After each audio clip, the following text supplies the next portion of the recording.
Merdeka. Kita berjumpa lagi di podcast Nusantara, saya Arto Biantoro dan hari ini kita akan membahas salah satu tradisi yang sekarang sedang populer, yaitu melukat. Ini menjadi menarik karena bukan hanya orang Indonesia yang melakukannya, tapi juga wisatawan dari mancanegara. Hari ini saya ditemani oleh Aji Dewa Ketut Suratnaya yang akan membahas tentang melukat. Selamat datang di studio, Aji. Terima kasih. Melukat. Ini beberapa bulan terakhir sebenarnya semakin menarik. Tapi melukat tentu saja sebuah tradisi yang sudah ada sejak zaman dulu ya. Kalau kita bicara melukat, apakah ini juga bisa dibilang sebagai tradisi Hindu Bali yang sakral atau yang asli?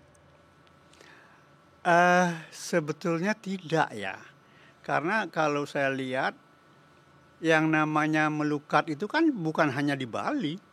Bukan hanya oleh umat Hindu Bali. Walaupun semua jenis upacara umat Hindu Bali pastilah diawali dengan melukat. Nah, saya melihat bahwa melukat ini sebetulnya tradisi atau peradaban dunia timur. Coba lihat India. Setiap tahun, Januari atau Februari mereka jutaan orang Ke Sungai Gangga. Iya, namanya Kumbh Mela. Bayangkan jutaan orang dari mana-mana hadir ke situ hanya untuk menikmati jernihnya air Sungai Gangga. Itu juga melukat. Dan memang di Bali yang melestarikan selama ini melukat ya orang Bali, karena setiap upacara mereka tidak lepas dari yang namanya melukat itu. Yang jelas kata kuncinya air. Kata kuncinya air. Dan orang Jepang yang namanya Masaru Emoto kan sudah menyelidiki bahwa ada sesuatu dalam air itu. Dan manusia juga 2/3 air. Ya. Itu yang menyebabkan sehingga yang namanya melukat menggunakan air sejalan dengan apa yang ada dalam setiap diri manusia. Jadi sebetulnya ini bukan hanya dilakukan oleh orang Bali, tidak. Yang melestarikan Jawa iya. Coba lihat. Saya kan sejak tahun 1987 berkeliling. Dan yang saya lakukan ya melukat. Seperti misalnya Jawa Barat ada Pelabuhan Ratu. Ada pertemuan 7 sungai dengan laut. Jawa Tengah banyak di Gunung Lawu. Ya, banyak. Jawa Timur ada Jolotundo. Banyak sekali. Di Bali nggak terhitung tempatnya. Hanya ciri khasnya Bali memang dengan melukat ini dianggap sebagai sebuah tradisi yang kemudian menjadi rangkaian seolah-olah itu adalah ritualnya Hindu. Sebetulnya tidak. Melukat ini bahasa Bali? Melukat iya. Bahasa Bali tulen itu yang asal katanya sulukat. Tetapi di Jawa lukat juga ada artinya karena ada bahasa yang namanya lukar. Sama. Penyucian. Ada di Jawa itu ada. Dan saya yakin setiap etnis di Nusantara ini pasti ada perilaku seperti itu. Tapi namanya atau bahasanya kan beda. Aji, ini menarik. Sebagai salah satu agama tertua, Yap. apakah tadi dikatakan bahwa melukat ini bukan asli Hindu saja yang pertama? Artinya bisa jadi ritual ini itu sudah ada sebelum Hindu? Ya, benar. Sebelum Hindu sudah ada. Sudah ada sebelum Hindu. Memang di Bali salah satu melukat ini jadi sesuatu yang dikedepankan. Karena apa? Untuk mempromosikan pariwisata. Saya sendiri pernah menjadi salah satu pembina untuk membangkitkan pariwisata di wilayah Bali Barat. Memang saya waktu itu mengatakan, lengkapi dengan melukat, tambah dengan meditasi. Maka orang akan berbondong-bondong datang ke Bali. Untuk apa? Mengobati jiwanya yang Jadi itu bagian dari desain besar ya? Sebenarnya ya, walaupun bukan. Ya.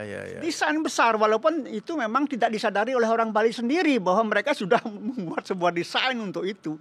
Dan memang dinikmati karena hasilnya dirasakan.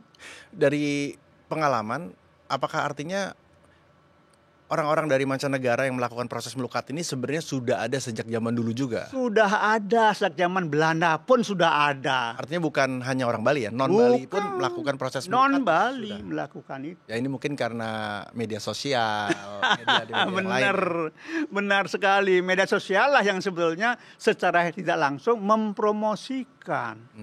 Jadi orang berbondong-bondong datang ke Bali sebetulnya sebuah perjalanan wisata spiritual tanpa mereka sadari sendiri. Ya begitulah. Esensi dan maknanya apakah berbeda dengan melukat pada masa lalu atau dengan sekarang? Sebetulnya sama, hanya sekarang lebih diwarnai dengan adanya sesaji. Dulu enggak. Oh, dulu nggak pakai sesaji? Enggak, sederhana banget. Karena dulu orang menggunakan kemampuan spiritualnya yang memandu pengelukatan itu. Contoh sih? Contoh hanya menggunakan doa-doa saja, ada sarana air jadi. Airnya air mengalir ya harus ya? Wah. Air Yang kolam namanya, pun ya? iya, air kolam nggak jadi masalah itu. Air kolam pun jadi. Dan saya kan di Jakarta ini sulit mencari tempat-tempat seperti di Bali. Ya kan? Kita harus membuat ramuan itu. Saya buat ramuan itu. Yang terdiri dari daun, bunga, buah, jenis-jenis kayu, kemudian permata, emas, perak, tembaga, besi. Semua ya, dan kelapa, 5 jenis kelapa. Nah, apa makna dari sesajen itu? Sebenarnya gini ya, begini sebetulnya. Cara saya mencampur semua itu karena apa? Pengelukatan itu sebetulnya secara logika, secara sains, kita butuhkan mineralnya dari air itu. Mineralnya itulah yang membuat kita ketika disiramkan atau diminumkan menjadi sebuah perubahan dalam tubuh dan jiwa orang itu. Sebetulnya itu mineralnya kok itu. Ada sainsnya juga ternyata. Ada sains. Oh ya, karena begini ya. Dalam ajaran Hindu kami ini ada hal yang disebut dengan Tattva Darsana Weda. Ya. Artinya tatwa itu filsafat tentang ajaran kebenaran. Lalu darsana itu mencari kebenaran dengan ilmu logika dan analisa kritis. Jadi apapun yang dilakukan oleh umat Hindu sesungguhnya tidak lepas dari laukika. Bahasa Sanskertanya begitu, logika. Nggak boleh lepas. Hanya orang Bali setelah melakukan ritual, sebuah ritual misalnya, sudah merasa lega. Jadi tidak pernah mencari tahu logikanya bagaimana. Tidak pernah berusaha. Padahal bisa dijelaskan. Bisa dijelaskan. Coba tanyalah saya, apa yang nggak bisa dijelaskan? Kenapa sesaji muncul? Mengapa sesajinya Dari tumbuh-tumbuhan. dari tumbuh-tumbuhan? Kenapa nggak dibuat dari plastik saja? Betul. Ya kan sekali cetak jadi. Ya. Ya kan? Tinggal ngisi bahan-bahannya. Kenapa? Karena ini menyangkut sesuatu yang dalam ajaran Hindu yang namanya reinkarnasi. Jadi semua ciptaan Tuhan ini, manusia, hewan, tumbuh-tumbuhan, itu inkarnasi dia. Hanya yang membuat mereka itu, ciptaan itu reinkarnasi adalah manusia. Kalau dia digunakan oleh manusia, ya, dalam sebuah upacara misalnya, maka dia akan mengalami evolusi roh. Terjadi peningkatan kualitas jiwa dari ciptaan itu. Jadi tumbuh-tumbuhan yang digunakan dalam sebuah ritual, semua ritual menggunakan tumbuh-tumbuhan, itu sebetulnya secara tidak langsung ada harapan bahwa kelak tumbuh-tumbuhan itu akan mengalami evolusi roh. Hewan pun juga demikian mengalami evolusi roh. Jadi dia tidak mati sia-sia. Hanya tidak semua orang bisa melakukan itu. Nah ini kuncinya di sana. Nggak semua orang. Nah demikian juga kenapa menggunakan hewan sebagai kurban. Ya, karena berharap kita hewan itu akan mengalami evolusi roh dia.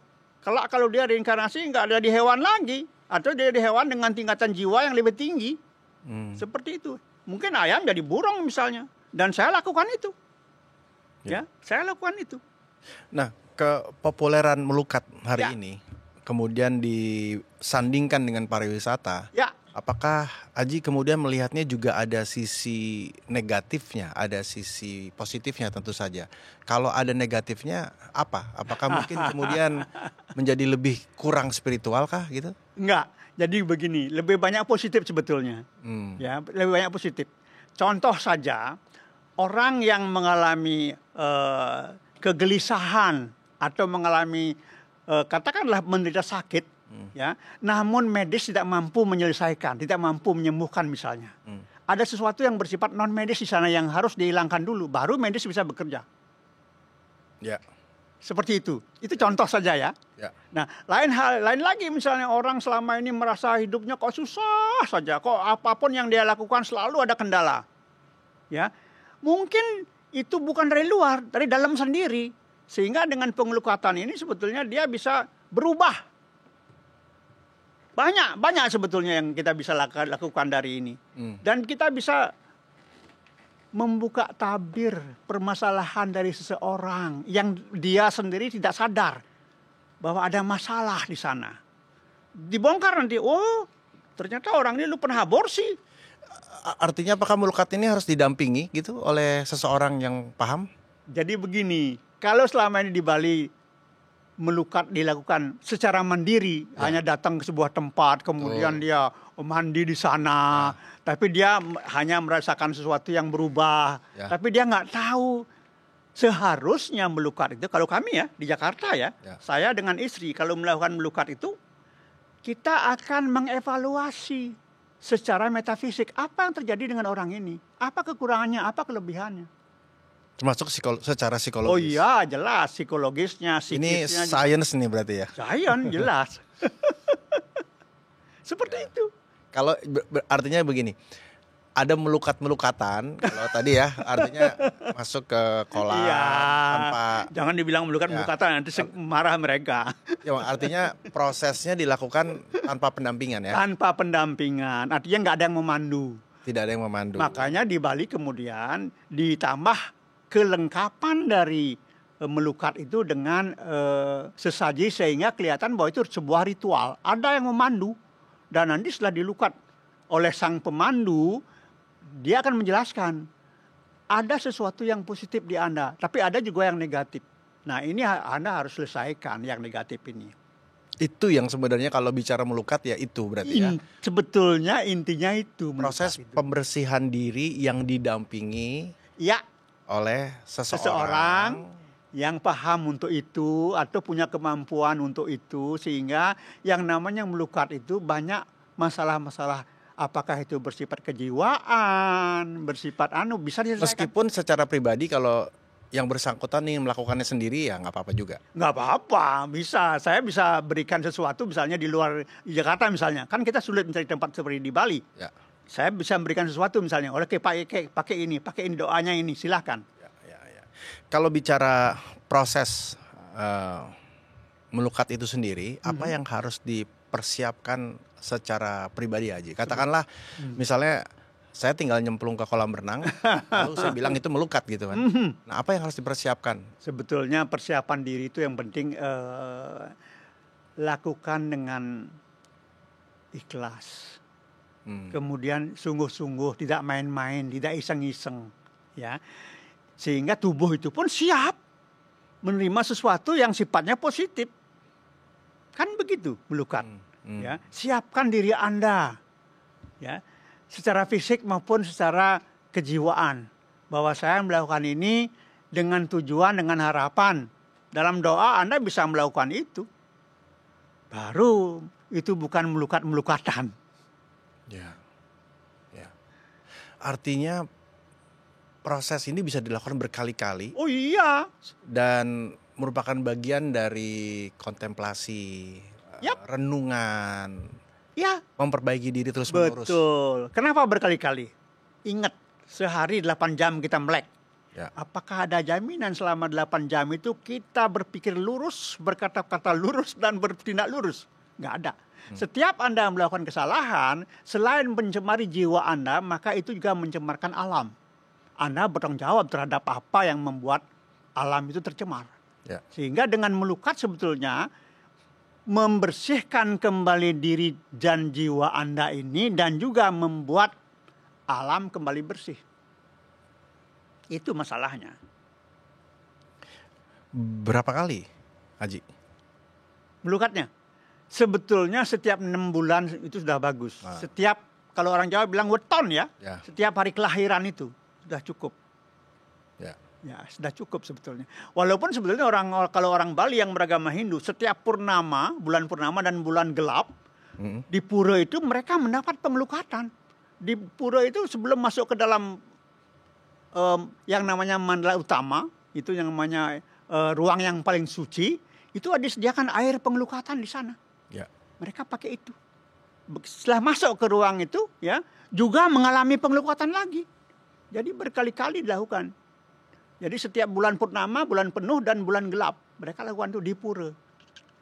Jika ada orang non-Bali, katakanlah ingin melakukan proses melukat, apakah prosesnya juga akan sama dengan orang Bali asli?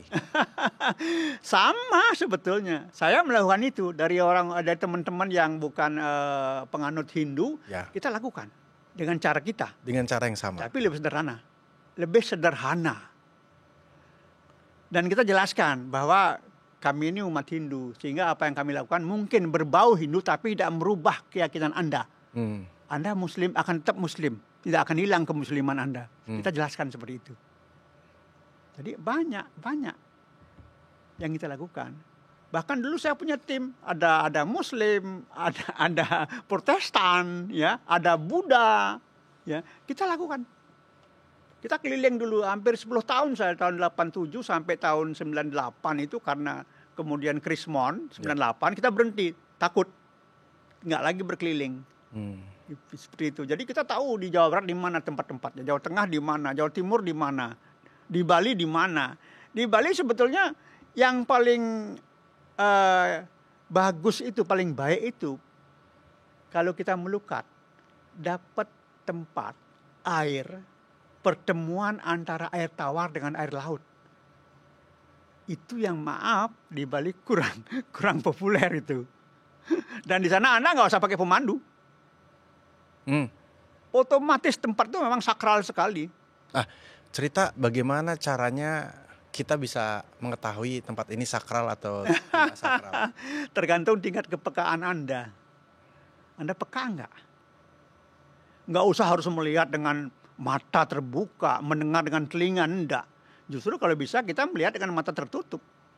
Karena dengan daya penglihatan yang kita pakai, bukan mata sebagai alat melihat, tidak. Jadi sesuatu kita bisa lihat dengan mata tertutup. Apakah artinya melukat ini harus berasal dari alam? Katakanlah tiba-tiba kita membuat kolam gitu ya, yang dibangun. Ya.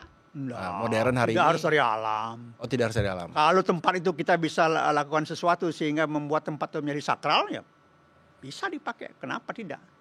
Banyak tempat-tempat seperti itu, buatan. Coba pura-pura yang baru dibangun itu kan ada tempatnya di pojok itu. Ya. Itu semua buatan.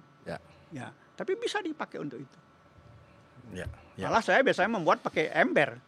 Kalau berbicara melukat pada era modern sekarang, apakah kemudian ada semacam panduan katakanlah dari kitab Weda gitu tentang bagaimana proses melukat? Apakah kemudian setiap orang boleh melakukan ritual melukatnya sendiri-sendiri? Iya, sebetulnya kita harus melihat bagaimana kesibukannya anak muda sekarang ini. Persaingan semakin ketat, ya. Kemudian waktu mereka terbatas. Maka saya menyarankan anak muda itu harus diberikan panduan untuk melakukan ritual pengelukatan sendiri. Caranya bagaimana? Sebetulnya sudah dilakukan. Setiap ada acara di pura, itu setiap umat yang datang dibekali 1 botol air dari pura itu. Itu sebetulnya tujuannya dibawa pulang ke rumah, digunakan untuk melukat. Cuman ini sayangnya tidak pernah dijelaskan kepada semua anak muda. Akhirnya sampai di rumah itu air, ya nggak dilakukan apa-apa. Jadi artinya apa? Tadi saya sebutkan, sehari 8 jam kita melek, selalu kita melakukan, mungkin ada yang salah dalam pikiran, dalam perkataan, dalam perbuatan. Jadi setiap 15 hari air itu digunakan. Karena setiap 15 hari mereka ke pura diberikan air itu untuk melukat di rumah. Atau cemplungkan saja campur dengan air di bak mandi misalnya. Lakukan itu. Jadi tetap bagi anak muda pada zaman milenial ini tetap dibutuhkan yang namanya ritual melukat. Walaupun itu dilakukan secara sederhana oleh masing-masing individu. Anak-anak muda ini bisa melakukan sendiri. Ya. Hanya harus diingatkan kepada mereka bagaimana cara melakukannya. Sederhana, tidak memberatkan mereka. Itu aja sebetulnya. Jadi tidak ada aturan yang rigid, yang kaku gitu ya? Tidak ada. Makanya orang bisa diam-diam melukat di laut, dia nyemplung sendiri. Kemudian di pancuran, Ya. di Tirta Empul. Coba Tirta Empul ini lucu. Sebetulnya sumber airnya sama di atas satu sumber. Tapi kenapa ketika dipecah menjadi sekian banyak pancuran kok beda-beda fungsinya? Air sumbernya sama. Masing-masing air itu kemudian dipecah. Karena sebetulnya kekuatan dipecah itu saat masuk ke pancuran itu. Jadi pancuran itu yang diaktifkan. Ya. Sehingga air yang sama, sumber air yang sama ketika masuk ke pancuran dia akan beda-beda fungsinya. Karena pancurannya yang diaktifkan. Ada lagi namanya pancuran Garuda. Orang jarang tahu kan tempatnya terpencil itu. Itu juga luar biasa sebetulnya. Nah itu. Jadi kembali tetap anak muda itu membutuhkan. Walaupun sebetulnya anak muda, generasi muda Hindu yang rajin ke pura tidak merasakan itu. Walaupun dibekali dengan air itu. Mereka tidak tahu. Kalau kalau kami ya, itu biasanya habis melukat, saya pernah melukat orang sebanyak 600 orang di Palembang, di daerah transmigrasi. Kemudian di Taman Mini saya pernah melukat 125 orang, melukat massal. Air yang tersisa dari pengelukatan ini, itu biasanya dibawa pulang ke rumah. Untuk mandi, itu juga melukat sebetulnya. Ya. Ada satu ritual lain, yaitu banyu pinaru. Iya. Apa bedanya banyu air? Artinya air. Tetap banyu pinaru itu membutuhkan air untuk melukat. Hanya nggak disebutkan itu sebagai sebuah pengelukatan. Banyu pinaru itu artinya awalnya namanya itu Jawa itu banyu pangaweruh. Pangaweruh itu pengetahuan. Jadi umumnya yang namanya banyu pinaruh atau banyu pangaweruh ini dilakukan sehari setelah acara Saraswati. Nah, banyu pangaweruh ini maksudnya dengan disiramkan, dengan dilukat dengan air banyu pangaweruh ini, diharapkan anak-anak pelajar-pelajar kita ini akan lebih mudah menerima ilmu pengetahuan dari guru-guru mereka. Itu tujuannya. Tapi tetap rangkaiannya ya melukat. Apakah itu Siwaratri? Sebetulnya ya melukat. Galungan ya melukat. Semua melukat sebetulnya. Ya itu dia. Walaupun sebetulnya melukat di mana-mana ada. Di Jawa juga ada. Di Dieng banyak sekali tempat melukat. Di Gunung Lawu banyak sekali. Gunung Penanggungan banyak. Ya. Di Tengger ada. Apa perasaan Aji sekarang melihat narasi ritual ini semakin banyak digaungkan, banyak anak muda yang melakukan, banyak orang-orang dari mancanegara yang melakukan, apapun level melukatnya ya, baik itu level yang tadi seolah-olah hanya ingin nyemplung saja sampai yang kemudian dengan panduan. Apa yang dilihat oleh para tetua, para pemandu yang kemudian berharap ini menjadi sebuah proses ritual yang mungkin akhirnya bukan hanya menjadi milik umat Hindu ya? Iya, sebetulnya mungkin kita pernah mendengar spa, ya kan? Itu sebetulnya melukat. Makanya spa itu tidak hanya air, ada bunga di sana, ada daun sebetulnya di sana. Ya. Itu sebetulnya melukat secara mandiri. Nah, walaupun di sana mungkin tidak ada doa-doa nggak ada ya, mantra-mantra nggak ada, tetapi itu tetap memberikan manfaat. Artinya banyak orang menikmati itu. Nah, khusus melukat sekarang sudah katakanlah mendunia, karena orang mancanegara banyak datang ke Bali. Tapi sebetulnya tidak harus ke Bali pun bisa melukat itu. Ya. Ini artinya semakin banyak orang yang mengalami depresi. Jadi membutuhkan sesuatu yang beda. Jadi mereka sebetulnya yang ke Bali itu travel healing sebetulnya. Mereka itu ini yang sebetulnya dinamakan perjalanan spiritual. Walaupun mereka berwisata, tapi endingnya melukat itu karena mereka merasakan ini ada manfaat. Jadi sebetulnya saya melihat bahwa makin banyak manusia ini mengalami stres ya, kemudian berusaha mencari sesuatu yang menyebabkan stres itu bisa berkurang, dan mereka menemukan di Nusantara ini, khususnya di Bali, dan akan semakin banyak orang akan mengalami ini, karena sebetulnya yang namanya melukat ini, maaf, tradisi bukan agama, tapi kita semua tahu bahwa di Bali semua tradisi yang baik seolah-olah diagamakan. Jadi nggak ada masalah, apapun agamanya, orang mau nyemplung ke Bali untuk melukat nggak akan hilang keyakinannya itu, nggak ada seperti itu. Aji, jadi saya ingin menyimpulkan, melukat ini artinya ketika kita masuk ke dalam air, apapun bentuk atau wadah airnya, bisa di kolam berenang, bisa di empul, di pura gitu ya. Yang akan membedakan antara itu melukat dengan hanya bertemu dengan air atau bermain dengan air adalah datang dari niat seseorang pada saat ia melakukan proses pertemuan dengan air tersebut. Ya, betul. Dengan niat itu sebetulnya yang menjadi sesuatu, apakah itu dirasakan manfaatnya atau tidak. Walaupun ada pemandu pun, dengan ritual apapun, dengan saji apapun, kalau niat tidak ada, tetap tidak mendapatkan manfaat apa-apa. Ya, paham. Jadi ini mungkin jadi penting karena seringkali sebagai manusia kita seringkali berhubungan dengan air, baik itu dalam kegiatan olahraga, dalam kegiatan wisata ya.